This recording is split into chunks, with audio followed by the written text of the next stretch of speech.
This is Angela Yeager. Welcome to Reel Film Snobs. I am pleased to have with me on the show today Ernie Quiroz. Welcome to the show, Ernie. Hey, thanks for having me. Always, thank you. Yeah, it's great to have you back, Ernie. Always a pleasure. And we are here to present our 2024, what we're calling grab bag. That is, between the two of us, Ernie and I have watched a lot of movies, especially Ernie, because as you all know, if you watch the show, he's a film programmer. So he sees like, I don't know, 1,000 movies a year or something like that. Maybe that's an exaggeration, but it's close. Slightly. Yeah, slightly less. But we there's still movies, believe it or not, there's that many movies. There's still movies that even Ernie hasn't seen yet. And so we wanted to catch up on some of the critically acclaimed films from 2024 that we missed and get a nice little mix. I think this is actually a really good mix because we have two documentaries that are very different types of docs. One's like a feel good, one's you might need to jump off a cliff afterwards or just have a strong whiskey. One's an animated film and one's coming of age comedy. So I think we've got a nice mix. So I'll start off Yeah. with our first film, which is Flow, and directed by, oh, I'm going to try to say his name, and this is a mistake, Gints, Zilbalodis. I'm going to think that's Sounds good to correct. me. Yeah, That it is works for me. it's a dialogue-free animated story about a cat and along with some other animals navigating a flooded world in search of dry land. So the cat and none of the animals have names. This is not Disney. They don't talk. They don't do songs and dances and put cute little outfits on. The cat doesn't, have a sword all of a sudden and boots on. And it's not that kind of animated movie. What it does though really well is immerse you in this world of these animals, and it uses the natural sounds and expressions and visuals of the animals. As a person who owns a cat, I felt the cat very realistic, the way it acted in certain moments. There's some great animals. There's a dog that joins them that, of course, is dumb and gets in the way a lot. I can say that as a cat person, right? It's a yellow lab, but he's friendly. He's a yellow lab, so he's friendly, but not too smart. And then there's a secretary bird, a lemur, who's, I think, one of my favorite characters, who's basically a hoarder and is just into his precious things, right? He's like the Gollum of the group. And I'm forgetting the other character. What kind of animal was that? He was capybara. He was the one that just liked to lounge around and be as lazy as possible. So by choosing these animals, of course, he's chosen some archetypes, right? Because you have the archetypes of the animals. You have the hoarder, the lazy one, the friendly one. The bird is like the smart, dignified one. So yeah. My wife who's a big dog person. I'm a dog person. She calls the yellow labs the cheerleaders of the dog world. So Yes, yeah, the yes. stereotypes of the animals. Yeah, It's true. Although I will say, like, the cat is the central character, and so you feel like you're seeing it through the cat's eyes sometimes, especially when the dogs, towards the end, especially do some really dumb things. So overall, I really liked this movie. I know it's getting like huge acclaim. The one issue I had with it, and I'm curious to hear what you thought about, is at first it took me a while to get used to the animation style. yeah. And it's not hand drawn. It's digital, but it doesn't look digital like a Pixar movie, which I It's appreciate. definitely not Pixar. It's Yeah, definitely not Pixar. Yeah, it's a different kind of look, but it almost reminded me in different parts of almost like, I hate to say this, but almost like a video game look a little bit. I don't know. yeah. Like a kind of very polygons, and it's Yeah, not the most sophisticated looking animation, which again, if you warm up to it, is kind of the charm.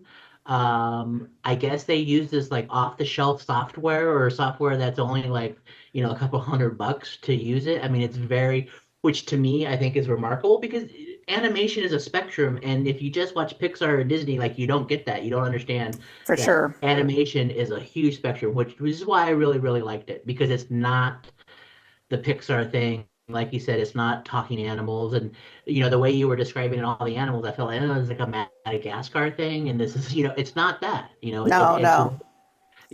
But at the same time, I would say it's also, good for kids. Kids are going to be drawn to it, but I think there's enough content in there for, an art house adult crowd that they're going to Oh, like it. sure. I was Yeah, so actually I'm pretty. glad it's getting some awards buzz because on the one hand, yeah, people are going to dismiss it of like, oh, that's a cartoon. No, it's just a really great story told through animation. Yeah, and I think I saw it at my local art house theater here in Salem. And what was really cool is I walked in, and to be honest, like animated movies are kind of hit or miss there because the audience does tend to be older. And for whatever reason, the word must have spread. I think also that particular weekend there was like no kids movies out because it was kind of the Gladiator 2 Wicked weekend. And for really Yeah. young kids, especially, Wicked is like 2 hours and 45 minutes. So they're not going to. So this movie, I should also mention, is like less than 90 minutes. So it's got a great family friendly runtime, i.e., like the kids don't have to sit through a 3 hour movie. And it was totally full, and it was full of families, diverse families. And then there were some older folks there too. So I think that speaks to the appeal because it's rated PG, but it's not like Trolls. Like the adults are not going to be sitting there going, "Oh my Yeah. gosh, how much longer do I have to sit through this?" It's an Exactly. I mean, yeah. that's the incredibly hard thing to do is how do you make a movie that whether you're 8 or 80, it's going to appeal to you. Yeah, yeah. So, and it does a good job of that. So, I can Yeah. definitely recommend it. It's 3.5 stars for me. And it is in theaters now, so people should check it out because it will definitely be up for awards contention. I'm Yeah. sure it will get nominated for Best Animated Yeah. Feature. Okay, so we'll move on to your next film. A new film called Apocalypse in the Tropics. It's a documentary. This is by Petra Costa. So this is if you're familiar with her work, she did a documentary called The Edge of Democracy that's on Netflix. I'm not exactly sure. This movie premiered at the Telluride Film Festival. It's still kind of on the festival circuit, so I'm not sure when or where it's going. It's definitely going to come out because I mean she's a big time director, and I'm thinking maybe Netflix. Keep an eye on Netflix because, like I said, the last one came out on Netflix. So she's from Brazil, and this is about Brazilian politics, which is about as far removed as an animated cat as you can get. Uh, but don't let that throw you off. Don't think this is like a boring thing, and don't think like, what the heck, Brazil politics? Like, what do I care about Brazil?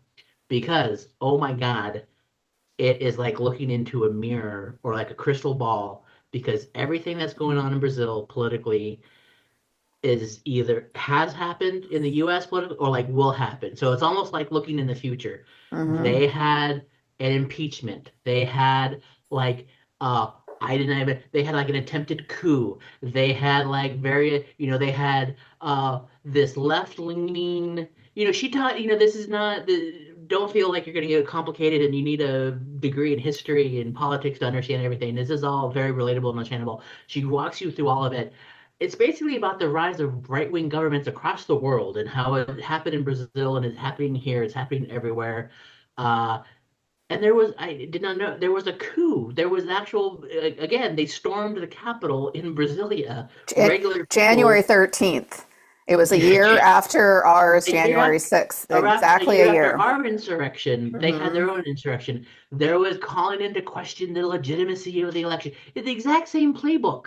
The exact same Yeah. playbook here is there. It's scary stuff. And all the religious underpinning, the rise of Christian nationalism and all of that racism and misogyny under the guise of religious, fervor. So yeah, it's scary stuff. And what's interesting in Brazil, the one big difference, and this is why I found it fascinating, is Brazil traditionally, like a lot of countries in South America, has been a very Catholic country, right? Mhm. And it's moving away from that. And at first you're like, oh, well, maybe that's good, because there were some problems with the Catholic Church, right? But it's being replaced by this Christian nationalism, evangelical Christians who have less of a focus on social justice issues. So there's a scene where Bolsonaro, who was the outgoing president, he's like basically Brazil's Trump, right? He is like giving this speech and he just says, down with the indigenous people. Let's get rid of all of them. Let's take all of their land. And Mhm. I'm just like, you're just Mhm. saying that outright. I mean, this isn't made up. He's saying it to a crowd. It's filmed. I Yeah. mean, they are saying some appallingly shocking things. And that is And they get into that that's a different, it's different from how the country used to operate when it was much more influenced by the Catholic Church, which I found fascinating. Less of a social justice focus, more of a focus on the individual and how much Hmm. they can get from the system. And she gets these great interviews with this one guy who's basically kind of the head of the Christian nationalist movement, who's really the one spearheading a lot of this. And they talk about how they're now 30% of the voting bloc in Brazil, which is tremendous. And they basically make the left-leaning candidate who does won, even though they sit there and of course say the election results are falsified, as they always do. He has to capitulate. He to their side. There's some really disturbing scenes where he basically has to, put down trans people, put down gay people, just to try to, to earn those votes. And it is like watching a mirror here Yeah. because, the Democrats are accused of doing the exact same thing here, moving more to the right to try to scoop up some of those voters and the Yeah, it's how the much that exact yeah, works or not. it's the exact same playbook Yeah. that Trump used, and the exact same thing of like this. It's Christianity in disguise. It's not Christianity. If for what it's not the Catholic Church that I was raised in for sure. It just uses that as an excuse for whatever, for this crazy far right Power. wing government. Yeah, Power, yeah. power and And money. real quick, Billy Graham, the Billy Graham connection was just crazy. I had no idea. So Billy Graham, back in whatever his heydays in the what was that 70s and 80s, Yeah, yeah, he went to uh, Brazil. Hmm. he went to Brazil. So he went on all these, tours. Everyone thinks he was just in the U.S. No, he went all over the world, including Brazil, on sort of these evangelical tours, and that kind of planted the seed.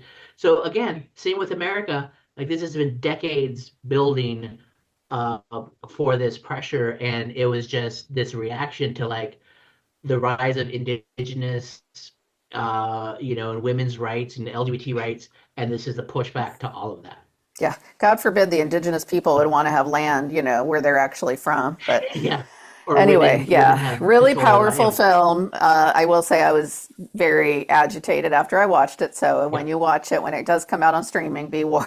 So, Apocalypse in the Tropics. And like I said, you don't have to have any knowledge of Brazilian politics to um, understand and appreciate it.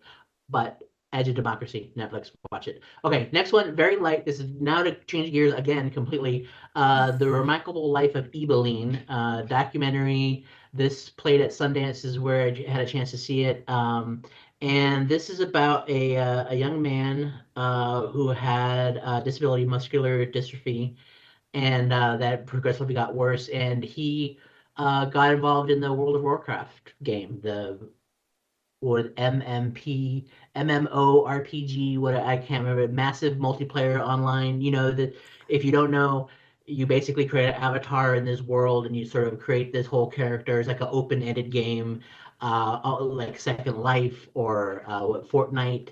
You kind of, and for him, obviously, it was a way to sort of escape his world and escape his disability and live in this digital world, this digital life.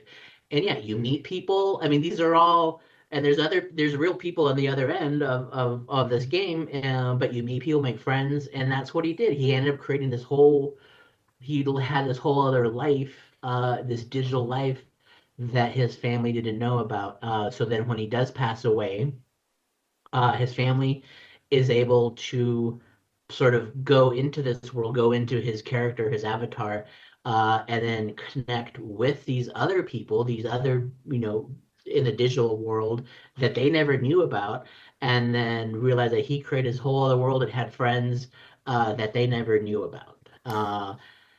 And no, yeah, it's just it is a feel good movie, because again, it's just about the connections that we make, whether they're in person or through digital life. Well, and I found it very, powerful also from the disability perspective because as his limitations for what he can do, his world becomes much smaller in his physical world, but then he Mhm. has this huge online world. And there's a lot of critique, of course, of people being online. And they get into that. They interview some of the people who were playing online with him and how he made a difference in their life, giving them advice because the game isn't just a game. They have chat rooms. He was interacting regularly with these other people. He Yeah. had even a sort of girlfriend who lived in another country, but still, like it was meaningful relationships relationships to him and to them. He gave them some advice. There was a mother who I thought was really a profound story, who has a son with significant autism, who basically almost never talked to her, didn't touch her, but he played that game, and she played it too occasionally. And the Maddie, the boy, that's his real name, his online name was Ibelin. He advises her, you should, get on the game with him and play with him, and that'll be a way to, to bond with him, and it works, and it helps both of them grow. So it is a feel-good movie. It's a little bit of a tearjerker too.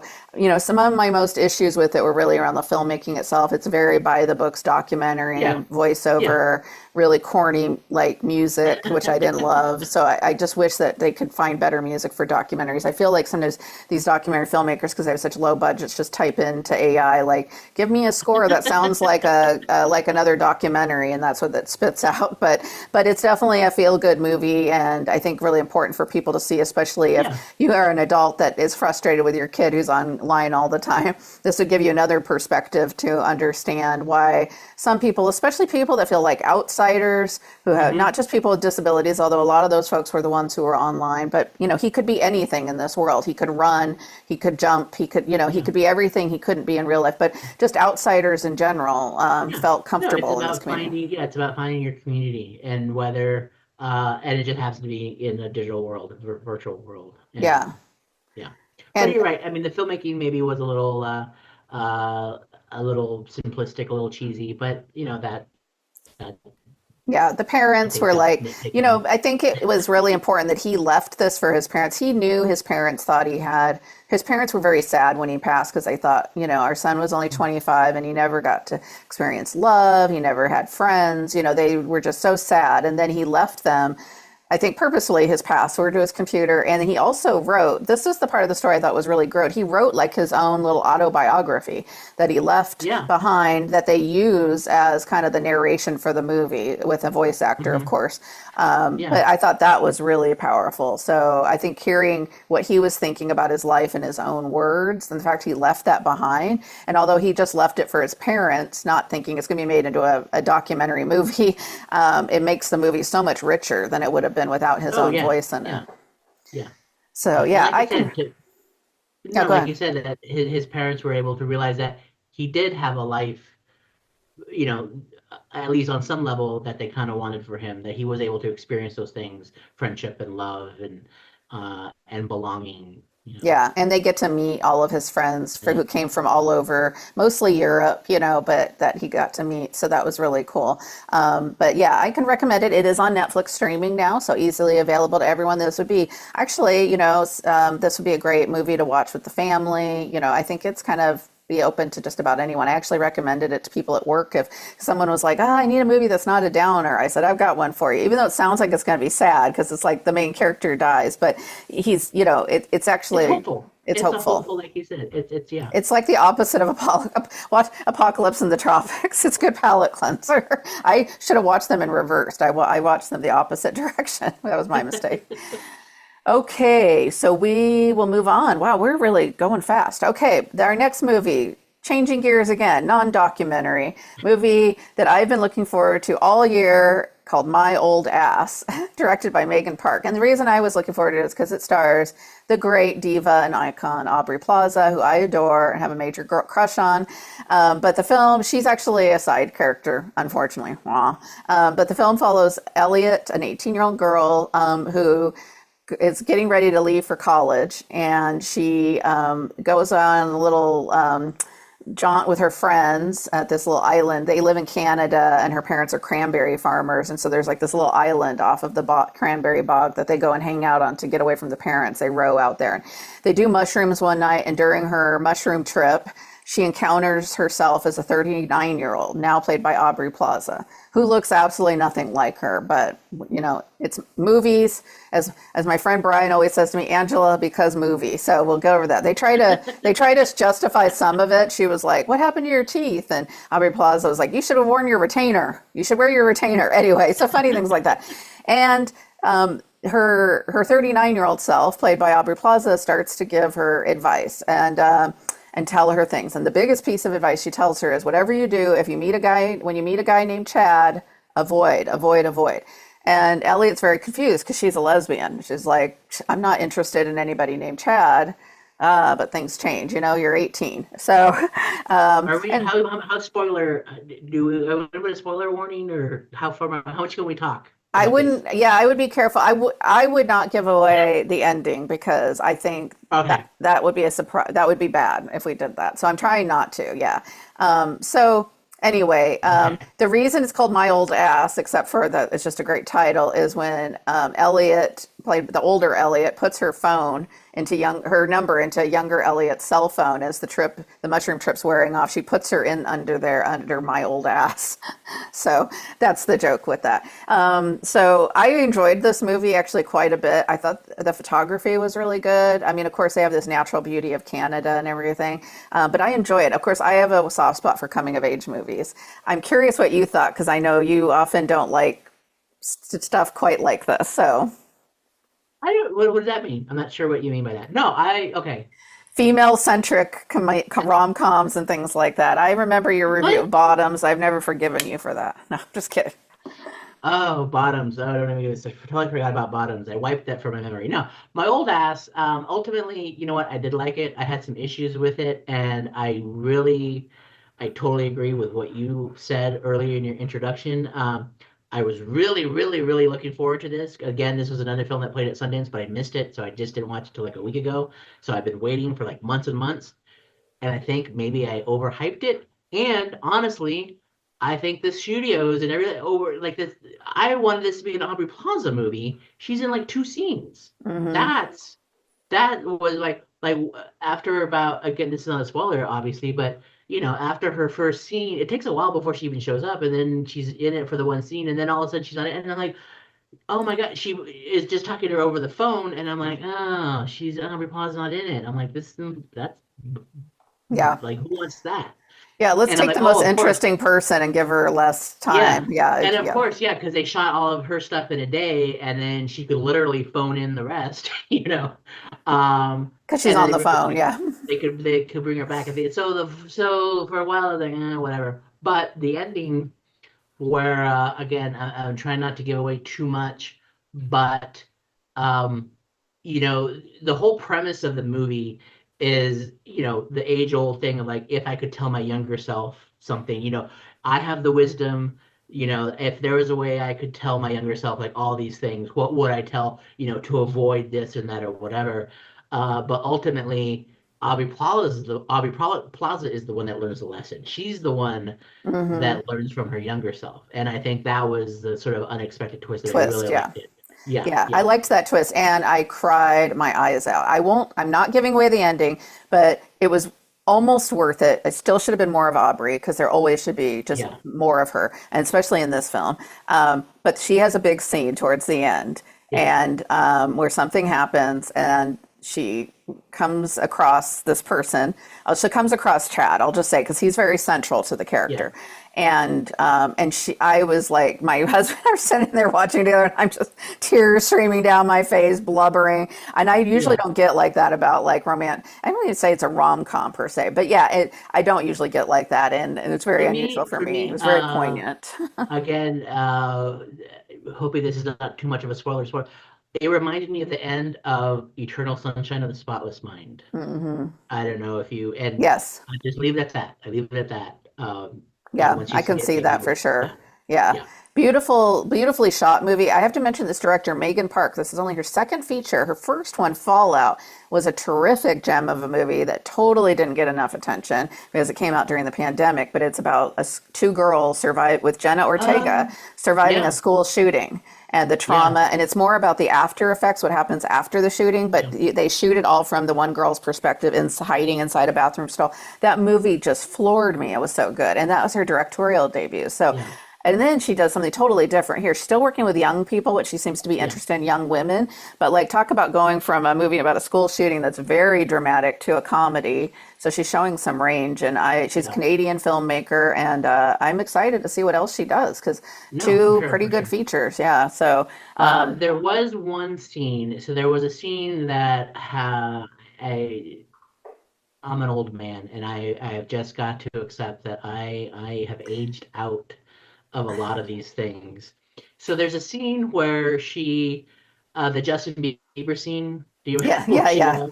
she sort of has this fantasy of Justin Bieber where she is singing this Justin Bieber song, and it kind of goes into this extended little thing. And it's a very fun scene where she's singing the song as Justin Bieber, and the whole idea is that it's she always when she heard that song, she always imagined, and it's a love song that Justin Bieber sings to To like the the audience, ladies in the to the audience. Yeah, ladies, to yes. the ladies. Yeah, but because she's a And so lesbian, yeah, yeah. and so the idea is that every girl that 90% of the girls that listen to the song imagine themselves as the girl that Justin Bieber is singing to them because like, oh, he's singing to me, But she flips it and she's like, oh, I would identify with I was singing the song.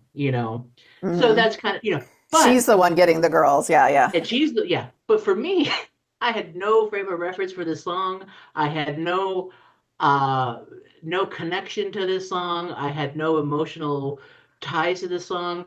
And so I could understand uh I could try to think of like an analog to maybe my generation of like it's like this deep Well, think cut of it as reference. In Sync or Backstreet Boys saying, I Even want it that, that no, way or I'm saying is whatever. like Yeah. it's sort of this deep cut pop culture reference that for me did not resonate with me because it didn't mean anything to me. Right. But I could see people in a younger audience like, oh my God, oh yes, I Well, love you. actually, I mean, Justin Bieber is pretty old now, and this girl's supposed to be 18. I think she would have been really young when she would have been into him because he hasn't been like, teen for like 10 years. So, but then my husband reminded me he's Canadian. So maybe in Oh, Canada, they're okay. still really into him. So, because I was like, Okay. he's kind of, been there, done that.